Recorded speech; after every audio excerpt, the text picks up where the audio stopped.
Greetings, Ani Bojo Kwekwe Tanzi Scano. It's Catherine at Moonstarlodge with Brian running the filming stuff, the techie, and we're here with the tarot and oracle reading for November 27th to December 3rd, 2023. I almost choke on the concept of December already. However, we're still in the time of Gives Praise Woman, the grandmother of the 12th moon cycle, and reminding you we won't have a 13th moon cycle, so there is no Becomes Her Vision unless you wish to work with Becomes Her Vision between the 12th and winter solstice. You can do that. She's there. It's just she doesn't have a full month. So this week, oh, and by the way, if you're new to this channel, welcome. We provide cartomantic traditions in our indigenous way. We are First Nations lodge, and we bring all kinds of spiritual traditions to our YouTube channel and discussions. Moonstarlodge has been around for 43 years, and we continue, as we're winding down, it phases, but we continue to provide services in art, spirituality, and education from an indigenous perspective. So part of our walk involves ancestors, and although we've come out of the time of Halloween, Samhain, All Saints, All Souls, Owagat, which is the Iroquoian Feast of the Dead, all the days of the dead that are usually associated with harvest time and the preparation for winter when the veil is thin. We are also looking at the fact that the veil just doesn't suddenly get difficult to cross just because we're done in that time. It's actually right through until the beginnings of winter. And it changes again a little bit towards spring. But right now we are in the time of talking with relations. And so in preparation for this, I had Brian Dowse with me and work with me quite extensively to see the exact decks that were appropriate. So they're not only appropriate for this week's video, they will be appropriate for next week's video as well.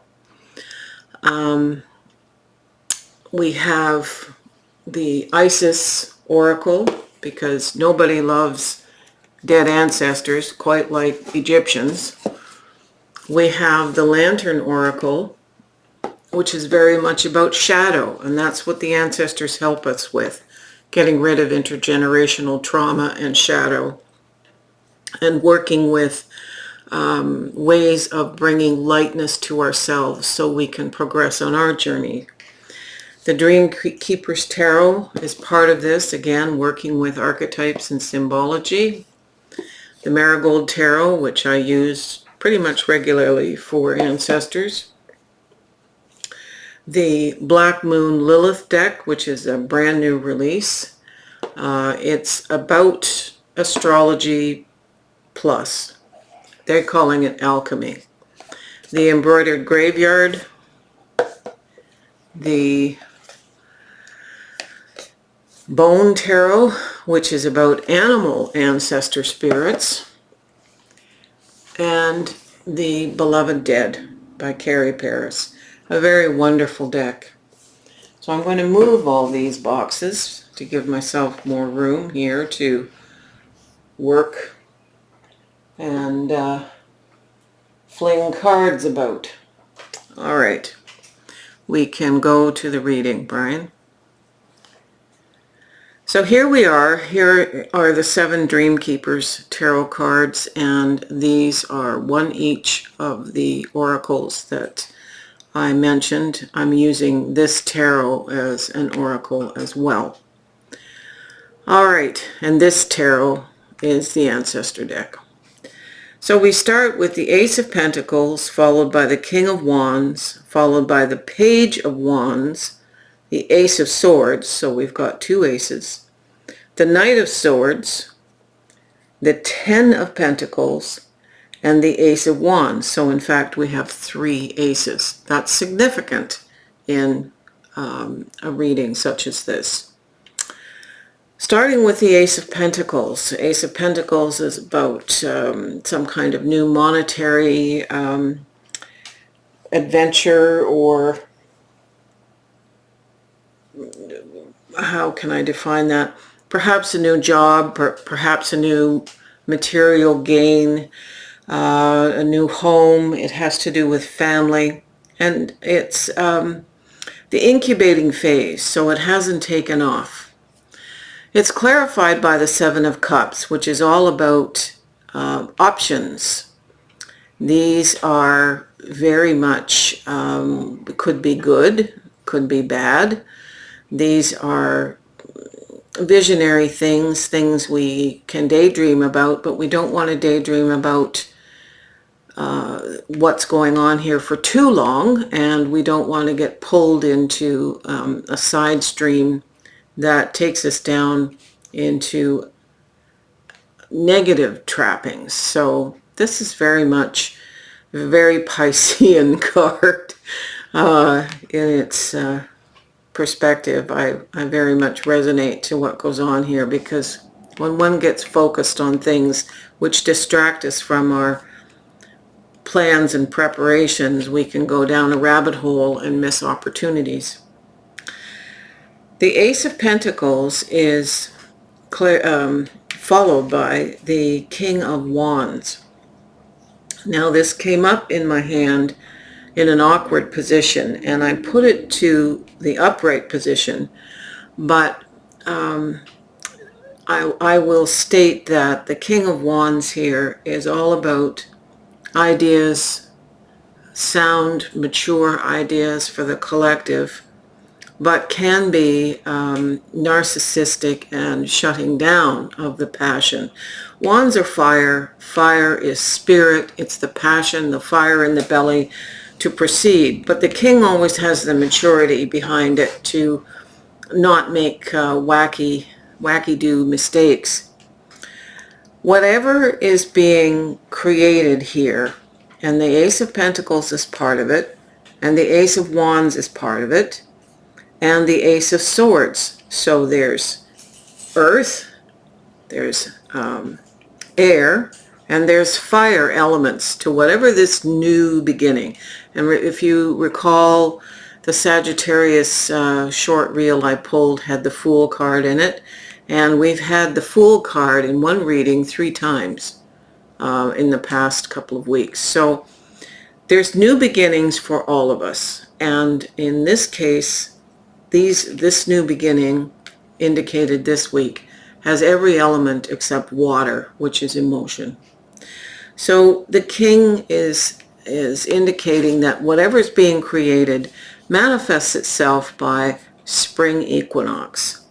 And I'm going to go out on a limb and say that's 2024. Brian, could you douse and clarify if this creation is 2024 or 2025? 24. All right, so basically around about 4 months from now, whatever's being created manifests within 4 months. It's followed by the Page of Wands. So where the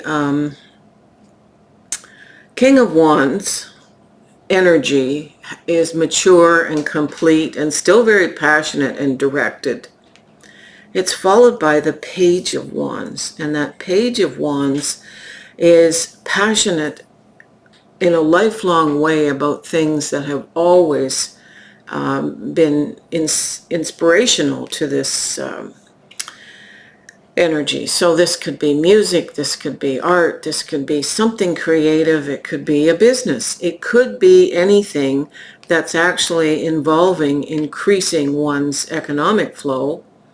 And the page is a very powerful, kind of a non-stop personality here. It can be a bit immature and it can lack focus, but you don't want to be so stuck on controlling what you're manifesting that you kind of take the energy out of it and deflate it like a balloon. So we're looking at the good aspects here of this Page of Wands. So we are assured pretty much with the King sitting right there that this is going to go in a good way. Isis, who's in this mix because she resurrected her brother from the other side. The message here is, as a portal of light, she glides on wings through time and space. This is the most powerful of cards. Every time I touch this deck, I get parasympathetic nervous system response over the power of Isis as a physician and a manifester of the metaphysical. So the portal of light is also protecting the Page of Wands energy, so that the infusion here of light and fire is going to make an incredible push toward the completion of whatever is being established for all of us. Next we have the Ace of Swords, which is the incubation of new thoughts, new education, new communication paths, and it has clarity. So this ace is bringing a clarity so that the fiery passion doesn't get out of control, and it's contributing whatever it can contribute to this new journey. Oh yes, here we go. This is the Dotem card. The Samantha Sawyer deck. This is also the Page of Wands, so we've got two of them. So the Ace of Swords is being given some of the same energy that we've already talked about. A curiosity. There's always a curiosity and a no fear approach with optimism and no time pressure. We got to get out of our left brain. When we start to be thinking about chronological time, it's left brain pressure that actually will stifle the creation of the fire. It's followed by the Knight of Swords. So the Knight of Swords is moving quickly. There's communication in this. There's just let the dog finish running across the floor here. The Knight of Swords is all about swift action. So once the plans seem to be in place with great intellectual clarity and a lot of communication and a vision, a strong vision, this Knight of Swords is moving forward that energy to help us. And in all of this, this is interesting, it's clarified here by the spirit self. Be who you are as you are.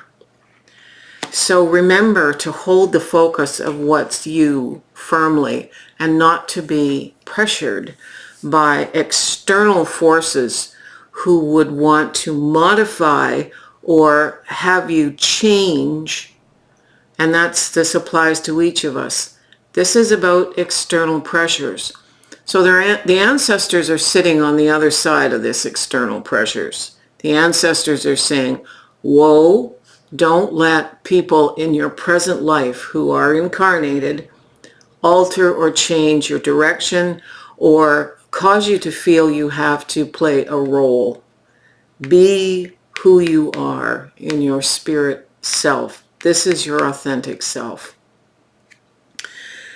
Following the Knight of Swords, we have the Ten of Pentacles. So we're going from the Ace of Pentacles to the Ten of Pentacles, which is a prosperity card. It is all about gaining everything we need materially and feeling happy with ourselves, our family, our jobs, our homes, and beginning to look at legacy. It's clarified by the Religion card. And in the Ancestor deck, this is a gentle warning not to let old family thoughts and beliefs that relate to religious hierarchy or other forms of formalized religious paradigms affect where you're going. This card is reminding you to go back to source, be part of that collective consciousness, that field of all possibilities, that loving source creation consciousness from which we are all a part. We don't need religious structures, and we don't need old tapes and loops about religious structures impeding our happiness or making us feel shame or guilt. Those are the lowest, lowest, lowest consciousness levels, and will diminish everything we're trying to create here. So be careful that, the ancestors who were connected with this have learned on the other side to let go hierarchical structures around religion and return to just the higher consciousness and soul self. The Ace of Wands is right back to talking about a new beginning again in the passion sector. So passionate, divine, new energies. And the clarifying card is a very powerful card. It's called Dissolution. It means emotional clearing. So in order to make sure that we are in the prime place, we have to clear all negative emotions. We have to look at life the way we used to as young people, full of energy and hope and promise. Sometimes wisdom, or what we would call small w wisdom, is really just a sense of caution and jadedness. It comes from troubling experience that causes us to put the brakes on things. Capital W wisdom is sort of a consciousness wisdom that is quiet and meditative and thoughtful and non-reactive. So the dissolution of anything, any old patterns of emotional response, any reactive patterns, anything that would deaden the energy needs dissolution. All right, Brian, you can flip the camera. This is a really powerful reading again, and I am humbled by the incredible, pure guidance from Source. Clearly we are loved. Clearly we are loved not just by Source, but clearly the ancestors who walk the journeys with us, even if we can't always see or hear them. This past week I marked the birthday of my father, and the same day my sister died 14 years ago, although she wasn't pronounced dead till they got her to the hospital just after midnight, so it was put down as the next day. Anyway, I'm very aware of a wisdom walk with my ancestors and the healing of all the things that are healed about our personalities and our actions and everything once we get into that, once we lose this mortal coil. Anyway, have a wonderful week moving into December. I know everybody's thoughts get on to the holidays, but remember it's a time of replenishment, not go, go, go and spend, spend, spend. Don't create any more intergenerational trauma with your gatherings. If you like this video, as always, I will always ask you to give it a thumbs up and to subscribe to the channel if you haven't.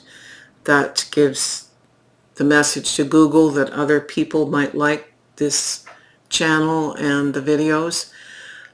You can always send us a one-time gift or join coffee, because I sure need coffee doing these. You can send us your email through the website, and we'll put you on the newsletter list for potential courses and other kinds of events. So have a wonderful week, and from Brian and I, aho, which means peace.